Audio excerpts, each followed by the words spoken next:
हाँ जी, आज की इस वीडियो में हम सीखने जा रहे हैं इडियम्स।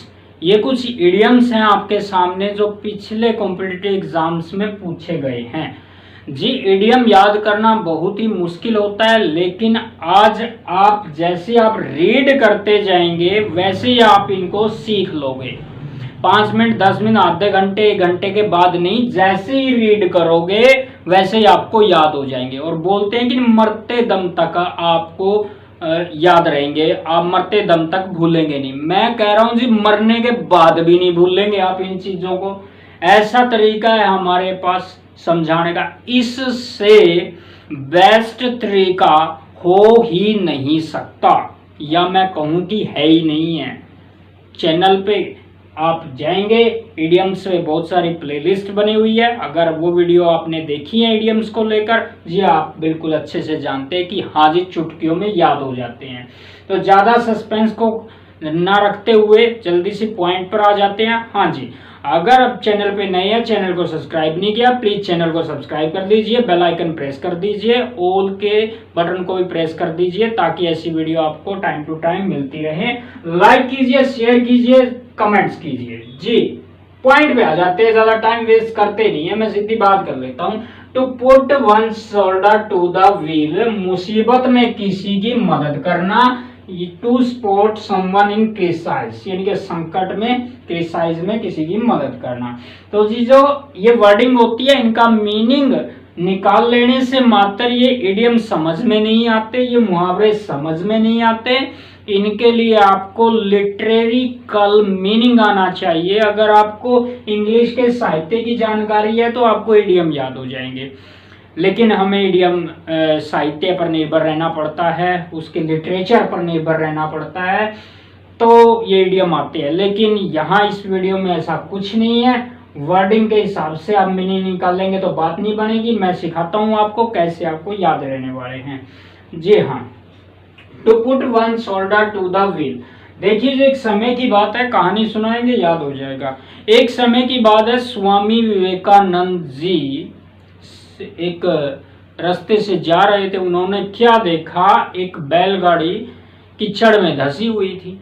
तो कीचड़ में धसी हुई थी तो स्वामी विवेकानंद जी से देखा नहीं गया भाई उसकी मदद की जाए, कीचड़ में धसी हुई है। स्वामी विवेकानंद जी जैसे उस गाड़ी वाले के पास गए और बोले मैं आपकी हेल्प कर सकता हूँ, मदद कर सकता हूँ। तो उन्होंने अपना shoulder, to put one shoulder, shoulder to the wheel, कंधे को लगाया ऐसे और धक्का दे दिया गाड़ी को। ब्रह्मचारी थे, बहुत ताकत थी, तो जी निकाल दिया गाड़ी को बाहर कीचड़ से और कंधा लगा के व्हील को बाहर कर दिया। तो मुसीबत में सहायता करना भी हो गया, यानी कि याद हो जाएगा टू सपोर्ट समवन इन क्रिसाइज, किसी की हेल्प करना। इसी की वर्डिंग से हमें याद रहेगा, शोल्डर टू द व्हील, कंधा लगा के और निकाल दिया जी, तो किसी की मुसीबत में मदद करना, कभी नहीं भूलेंगे जी। हाँ जी, to show a white feather, to show a white feather meaning हो जाएगा डर जाना या टू बी अफ्रेड। ये कैसे याद रहने वाला है, इसके पीछे क्या कहानी है? तो जी, वाइट फीदर क्या होता है? एक पक्षी जो होता है जी, माफ कीजिए थोड़ी पिक्चर अच्छी ना बने तो जी एक पक्षी होता है। ये पक्षी जो आपका होता है, हाँ जी, तो ये वाले जो इसके फीदर होते हैं, ये वाले जो ऊपर के होते हैं थोड़े डार्क कलर में होते हैं, थोड़े से डार्क कलर में होते हैं ये वाले। जब इनके नीचे के जो फीदर होते हैं, पंख जो होते हैं, वो जब पक्षी को डर जाता है तो फड़फड़ाता है, पंख को जल्दी जल्दी फड़फड़ाता है, उधर उधर फुदकता रहता है, फड़फड़ाता है पंख अपने ये वाले। तो इनके जो नीचे के जो पंख होते हैं वो वाइट कलर में होते हैं, बिल्कुल प्योर वाइट होता है, और ऊपर वाला थोड़ा सा डार्क हो जाता है, ग्रे कलर डार्क हो जाता है, वाइट से होते हैं, लेकिन अंदर वाले बिल्कुल वाइट होते हैं। तो white feather sorry, to show a white feather. तो जब वो व्हाइट फेदर दिखाता है पक्षी, वो कब दिखाता है? जब वो डर जाता है ना पक्षी, तब वो फुदकता है उछलता है, फड़फड़ाता है अपने पंखों को, तब उसके वाइट फेदर यानी कि सफेद पंख दिखते हैं। तो मीनिंग आपको समझ में आ गया, डर जाना, टू बी अफ्रेड हो जाएगा, वाइट फीदर शो हो गए उसके वाइट फीदर। तो पक्षी है जो वो क्या हो गया, वो डर गया है। Next one, to be in full swing, to be in full swing, पूरे जोरों पर होना, इन फुल प्रोग्रेस कैसे याद रहेगा जी। एक झूला है जी, झूला, झूला कोई भी झूला ऐसे, तो जी एक बार यहां गया और फिर फुल स्पीड में यहां से आ गया भाई, तो वो इधर जा रहा है, पूरा इधर जा रहा है, तो पूरे जोरों पर है, पूरी प्रोग्रेस में है, फुल स्विंग, झूला समझ लो और झूलना होना हो गया पूरा फुल। फुल फुल तो जी इधर भी फुल आया और इधर भी आया, यानी कि पूरी प्रोग्रेस में है झूला। अब तो इससे तो ऊंचे क्या जाएगा, यानी कि मीनिंग हो जाएगा इन फुल प्रोग्रेस, पूरी तरक्की में कोई होता है तो उसको बोल देते हैं to be in full swing. जी हाँ, ऐसे आप कभी नहीं भूलेंगे, थोड़ा सा अगर भूल थोड़ी बहुत भी लग जाए, इडियम्स पे जो वीडियो बनी हुई है उनको दोबारा देख लेना, तो भी तुरंत याद आ जाएंगे, भूलेंगे नहीं बिल्कुल भी। ये पेपर में मोस्टली आ जाते हैं, पूछे गए क्वेश्चन ही है ये। To put in a china shop, sorry a bull in a china shop, एक बुल है भाई चाइना शॉप। चाइना शॉप को चाइना की शॉप भी समझ सकते हो, और या फिर वैसे होता है चाइना मीन चीनी मिट्टी की शॉप समझ सकते हो। तो क्या होता है, एक शांत जगह पर उपद्रवी व्यक्ति, a careless and disturbing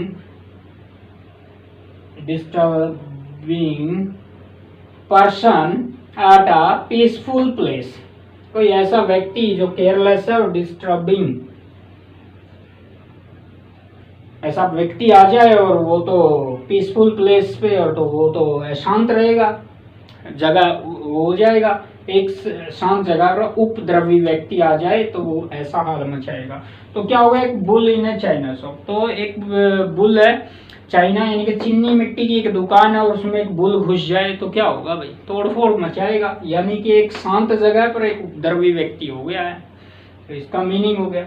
next का मीनिंग है ए रेनी डे, मुसीबत का दिन, a rainy day, a day of difficulties, मुसीबत का दिन कैसे होगा, ये वैसे मैच नहीं कर रहा इसका मीनिंग, लेकिन अभी समझा देते हैं, अभी आ जाएगा। ए रेनी डे, एक बरसात के दिन में सबको मुसीबत होती है, बच्चों को स्कूल जाने में, आपको ऑफिस जाने में, दुकान पर जाने में। जी हाँ, ऐसा हो जाता है, तो मुसीबत हो जाती है ना, कई बार तो हम फिसल भी जाते हैं, गिर जाते हैं। वो अलग मैटर है कि गिर जाए, आज रपट जाए तो हमें ना उठाइयो, आज रपट जाए तो हमें ना उठाइयो, हमें जो उठाइयो तो खुद भी फिसल जाइयो, आज रपट जाए तो हमें ना उठाइयो। वो अलग मैटर है कि थोड़ा आनंद का विषय भी हो जाता है, लेकिन रपट जाते हैं, फिसल जाते हैं तो कपड़े गिल्ले हो जाते हैं, फट भी सकते हैं, और ऑफिस ना पहुंचने के कारण, स्कूल ना पहुंचने के कारण थोड़ा फाइन लग सकता है, पे भी कट सकती है, तो थोड़ा हो गया ना मुसीबत का दिन।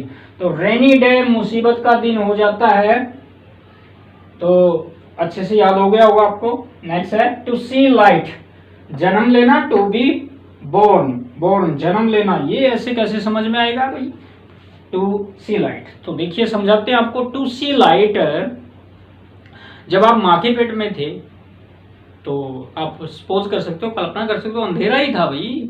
जैसे ही पहली बार आए तो क्या हुआ, जब आपका जन्म ही हुआ तभी आपने लाइट देखी है। टू सी लाइट यानी कि जन्म लेना, कभी नहीं बोलेंगे, बहुत बढ़िया। टू बी बॉर्न, हाँ जी। We are small oars, we are को ही, वी को स्मॉल ही कहते हैं, लिटिल या स्मॉल। वी स्कॉटिश इंग्लिश में वी को स्मॉल या लिटिल बोला जाता है, स्कॉटिश इंग्लिश है ये। Wee hours mean small hours. चलो, वी आवर्स और स्मॉल आवर्स का मीनिंग क्या रहेगा, सुबह का समय, अर्ली मॉर्निंग और एट डाउन।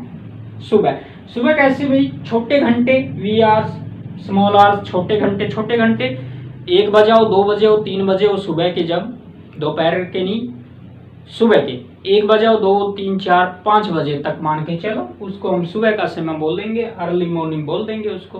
बहुत ही आसान है, छोटे हैं तो 5, 6 जैसे 7, 8, 9, 10, 11 बजे 12 वो तो फिर बढ़ते जाएंगे, बड़े आवर्स होते जाएंगे। स्मॉल आवर्स तो 1 बजे से लेकर 4 या 5 बजे तक ही बोल ले जाएंगे, तो उसको ही बोलेंगे सुबह का समय।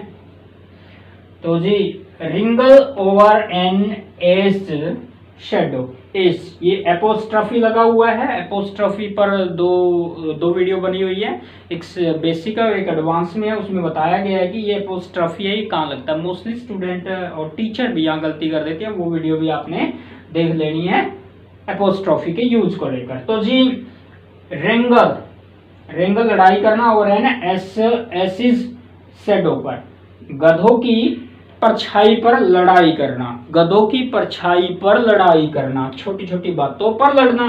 टू क्वार्रल ओवर ट्रिफल, छोटी सी या तुच्छ सी बात पर लड़ना। तो जी कैसे मीनिंग समझ में आएगा। 2 औरतें थी जी, 2 औरतें थी, ले यहां समझा देता हूं। 2 औरतें थी भाई, 2 के प्लाट है, एक का इधर और एक का इधर। तो जी यहाँ एक औरत का गधा है जो बंधा हुआ था, तो इस लाइट सन यहाँ होने की वजह से, तो इस पे धूप, यहाँ धूप पड़ रही है तो परछाई इधर पड़ने लग गई, इसकी परछाई इधर पड़ रही है। तो ये औरत तो गुस्से में आ गई कि तुम्हारे गधे की परछाई को रोको, मेरे प्लाट में आ रही है। तो ये तो कोई बात ही नहीं हुई, ये तो तुच्छ सी बात होगी, छोटी सी बात होगी, छोटी परछाई को लेकर, गधे की परछाई को लेकर लड़ रहे हैं, तुच्छ सी बात पर लड़ रहे हैं। तो मीनिंग आपको बिल्कुल अच्छे समझ में आ गया। रेंगल ओवर एन एसिस शेडो, छोटी छोटी बातों पर लड़ना। टू क्वार्रल और ट्रिफल्स, बिल्कुल अच्छे से जी हाँ। नेक्स्ट है जो आपका ए रफ डायमंड, रफ डायमंड है भी, साफ सुथरा डायमंड नहीं है, तराशा हुआ डायमंड नहीं है। इसका मीनिंग हो जाएगा जिसके गुण छिपे रह गए हों, हिडन और अनएक्सपोज्ड टैलेंट। कैसे समझ में आएगा कि जैसे ही हीरा है कोई, वो रफ है, उबड़ खाबड़ है, उसकी कीमत इतनी नहीं है, पहचानी नहीं जाती है जितनी उसको तराशने के बाद कीमत बनती है। यानी कि जैसे हीरा तराशा जाता है फिर पता चलता है असली क्वालिटी का। रफ डायमंड ये समझ में आता है हमें, छिपा हुआ टैलेंट। रफ डायमंड अभी पता नहीं है इसकी कीमत क्या होगी, जैसे इसको तराशा जाएगा वो कीमत उसकी पता चलेगी। यानी कि जिसके गुण अभी छिपे हुए हैं, हिडन है, अनएक्सपोज्ड है टैलेंट उसका, तो उसको बोल देंगे ए रफ डायमंड। तो जी 2 अक्टूबर इस गांधीज बर्थडे, सबको पता है 2 अक्टूबर को गांधी का बर्थडे होता है, लेकिन इसी दिन लाल बहादुर शास्त्री जी का भी जन्मदिन होता है। तो वो बड़े ही टैलेंटेड थे, तो उनका तो टैलेंट क्या हो गया, छिपा रह गया। यानी कि लाल बहादुर शास्त्री तो ए रफ डायमंड बन गए, एक रफ डायमंड। जी हाँ, अच्छे समझ में आ गया होगा आई होप। नेक्स्ट और लास्ट, बिल्कुल डबल डीलिंग। अभी ये तो आपने सुना होगा, बहुत बार सुना होगा डबल डीलिंग, धोखा यानी कि बिट्रेयल। बिट्रेयल इसको याद भी कर सकते हो, बैट, इसकी स्पेलिंग आ जाती है कई बार एग्जाम में। बैट शर्त लगाना, BET बैट, और रे किरण होती है, RAY रे, बैट रे, रे बैट उठाओ, बैट रे AL। तो आप बैट अलग से ऐसे रखना, ऐसे रख सकते हो, अरे बैट उठा लो, रे बैट उठा लो, ऐसे रखना है तो ऐसे रख सकते हो याद। बैट RAY रे और AL लगा देंगे। बिट्रेयल धोखा, विश्वासघात। कैसे समझ में आएगा डबल डीलिंग से। मान लीजिए मैं एक दुकानदार हूँ और मैंने कोई दुकान पे बैठा रखा है, और वो बंदा ग्राहक से कोई चीज़ 200 रुपये में लेता है और मुझे बताता है कि मैंने 100 की उसको बेची है, तो वो मेरे साथ तो डबल डीलिंग कर रहा है ना। तो हमें डबल डीलिंग नहीं करनी चाहिए, धोखा नहीं देना चाहिए। डबल डीलिंग से बहुत ज़्यादा नुकसान होता है। अच्छी सी और नेक कमाई, 1 नंबर की कमाई से ही आपका भला होगा। तो अच्छी तरह से आपने काम करना है, डबल डीलिंग आपने नहीं करनी है। आई होप आपको ये इडियम समझ में आ गए होंगे। तो प्लीज़ चैनल को सब्सक्राइब नहीं किया तो चैनल को जो सब्सक्राइब कर दीजिए, बेल आइकन प्रेस कर दीजिए। लाइक शेयर कमेंट खूब कीजिए। मिलते हैं ऐसी नेक्स्ट वीडियो में, तब तक मेहनत करते जाइए। Okay, see you soon.